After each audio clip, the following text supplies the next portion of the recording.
जो 1985 से 1991 तक जो है वो उन्होंने गवर्नमेंट की सरबराही की सोवियत यूनियन की, और फिर उन्हीं की लीडरशिप में सोवियत यूनियन जो था वो टूट भी गया था 1991 में, 25 दिसंबर को 1991 में। अच्छा, अब जो है वो ये है कि जो इंटरमीडिएट रेंज मिसाइल फोर्स जो ट्रीटी है जो 1987 में अमेरिका और जो सोवियत यूनियन के दरमियान साइन की गई थी, एक मुआहदा साइन किया गया था, had put a moratorium on the deployment of short and medium range missiles between the world leading military powers। अच्छा, हुआ ये था कि कोल्ड वॉर के दौरान एक डर लग गया था दोनों मुल्कों को, सोवियत यूनियन को भी और अमेरिका को भी, जो कोल्ड वॉर 1.0 चल रही थी उसमें ये डर लग गया था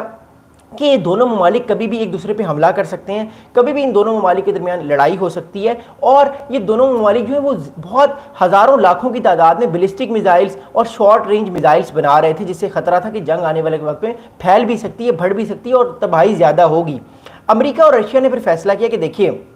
हम दुनिया की दो ग्रेट पावर्स हैं, दो सुपर पावर्स हैं, हमें एक काम करना चाहिए, हम एक मुआहदा बनाते हैं, उस मुआहदे का नाम देते हैं हम INF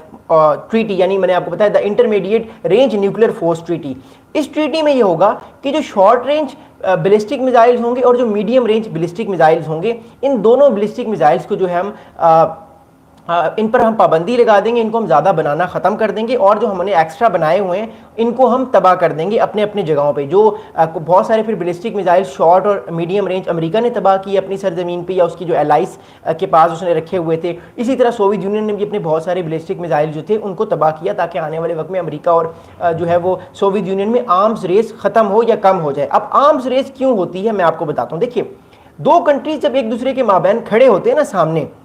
दो ताकतवर मुल्क, एक ताकतवर मुल्क कोशिश करता है कि वो अपनी मिलिट्री को ज़्यादा ताकतवर कर ले, दूसरा कंट्री भी कोशिश करता है वो भी अपनी मिलिट्री को ज़्यादा ताकतवर कर ले, तो फिर इस तरह दोनों ममालिक जो है वो अपनी अपनी फ़ौजों को मजबूत करते हैं और एक आर्म्स रेस शुरू हो जाती है। एक मुल्क जो है वो 100 टैंक लेता है तो दूसरा मुल्क कहता है मैं 200 टैंक लूँ, एक मुल्क कहता है मैं 50 फाइटर जेट्स ले रहा हूँ, दूसरा मुल्क कहता है मैं 80 फाइटर जेट्स हूँ, ताकि मेरे पास इससे ज़्यादा तादाद हो या क्वालिटी इससे बेहतर हो, ताकि अगर आने वाले वक्त में वॉर होती है, जंग होती है, तो मुझे नुकसान ना हो सके। तो इसको कहते हैं हम सिक्योरिटी डायलेमा, और फिर इस तरह जो है वो कंट्रीज अपने जो मिलिट्री बिल्डअप है वो करते रहते हैं। यही सिक्योरिटी डायलेमा और यही सिक्योरिटी बिल्डअप जो था वो कोल्ड वॉर 1.0 में चल रहा था सोवियत यूनियन के दरमियान और अमेरिका के दरमियान। इस वजह से दोनों ममालिक ने फैसला किया कि देखिए, हम इतने ज़्यादा बैलिस्टिक मिसाइल्स बना रहे हैं, इससे हमारी जो इकॉनमी है वो भी स्ट्रेस में आ रही है, हमारी मईशतें वो भी तबाही की तरफ जा सकती हैं अगर हम ज़्यादा पैसे जो है वो बैलिस्टिक मिसाइल्स पे लगाएंगे। क्योंकि देखिए, ये billions and billions of dollars की ये जो बैलिस्टिक मिसाइल्स बनते हैं कोई इतने सस्ते नहीं होते, बड़े महंगे होते हैं, क्योंकि जाहिर बात है ये एक कॉन्टिनेंट से उड़ के दूसरे कॉन्टिनेंट में जाते हैं, तबाही में जाते हैं, तो ये दे आर वेरी एक्सपेंसिव। इस वजह से दोनों ने, अमेरिका की तरफ से रोनाल्ड रेगन ने और सोवियत यूनियन की तरफ से मिखाइल गोर्बाचेफ ने 1987 में एक ट्रीटी साइन की और फैसला किया कि अब अमेरिका और सोवियत यूनियन जो ज़मीन से फायर करने वाले, ख़ासतौर पे ज़मीन से, नॉट एयर नॉट नेवी, सिर्फ ज़मीन पे जो ज़मीन से जो फायर करने वाले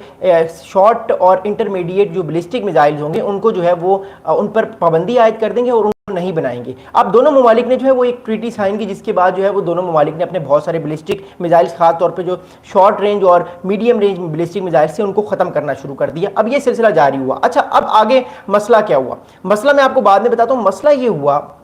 कि जब डोनाल्ड ट्रंप साहब 2000 पहली अपनी टर्म में आए, 2016 में आए, तो डोनाल्ड ट्रंप साहब ने कहा कि देखिए, हम तो अभी तक अपनी जो INF की ट्रीटी है उस पर हम काम कर रहे हैं, हम इंटरमीडिएट और शॉर्ट रेंज बैलिस्टिक मिसाइल्स को नहीं बना रहे, लेकिन देखिए रशिया जो है वो बार बार जो है वो नए नए बैलिस्टिक मिसाइल्स का तजर्बा करता है, जिससे जो हमारी ट्रीटी है वो ट्रीटी जो है उसको नुकसान पहुँचता है, और वो हमारी जो बातचीत हुई हुई कि 500 किलोमीटर से लेकर 5000 किलोमीटर तक जितने भी ज़मीन से हमला करने वाले जितने भी बैलिस्टिक मिसाइल्स होंगे, मीडियम और शॉर्ट और मीडियम रेंज, इस रेंज में वो नहीं बनेंगे, लेकिन देखिए रशिया बना रहा है। तो डोनाल्ड ट्रंप साहब ने 2019 में जो है वो कहा कि हम INF ट्रीटी से निकल रहे हैं, हम जो है अब हम भी बैलिस्टिक मिसाइल्स बनाएंगे जिनकी रेंज 500 किलोमीटर से 5500 किलोमीटर जो है वो होगी। Thank you. अभी आपके मैसेज का बहुत शुक्रिया। मैं आप लोगों के कमेंट्स देख रहा हूँ, मैं थोड़ी देर बाद आप लोगों के कमेंट्स का जवाब भी देता हूँ। Thank you so much again. अच्छा, अब ये है कि बैलिस्टिक मिसाइल जो है वो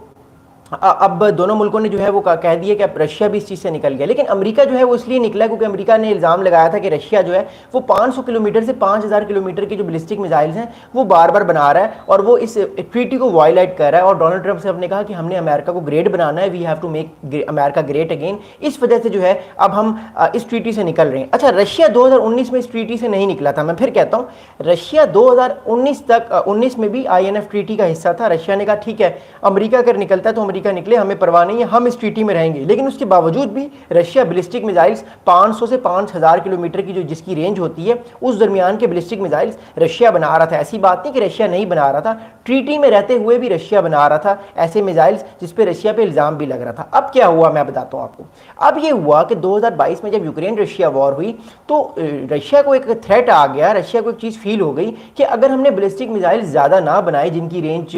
नेटो ममालिक को हिट नहीं करती, कल को अगर नेटो पूरी नेटो की ममालिक ने हम पे हमला कर दिया और हमारे पास जो है वो उस कैपेबिलिटी यानी 5000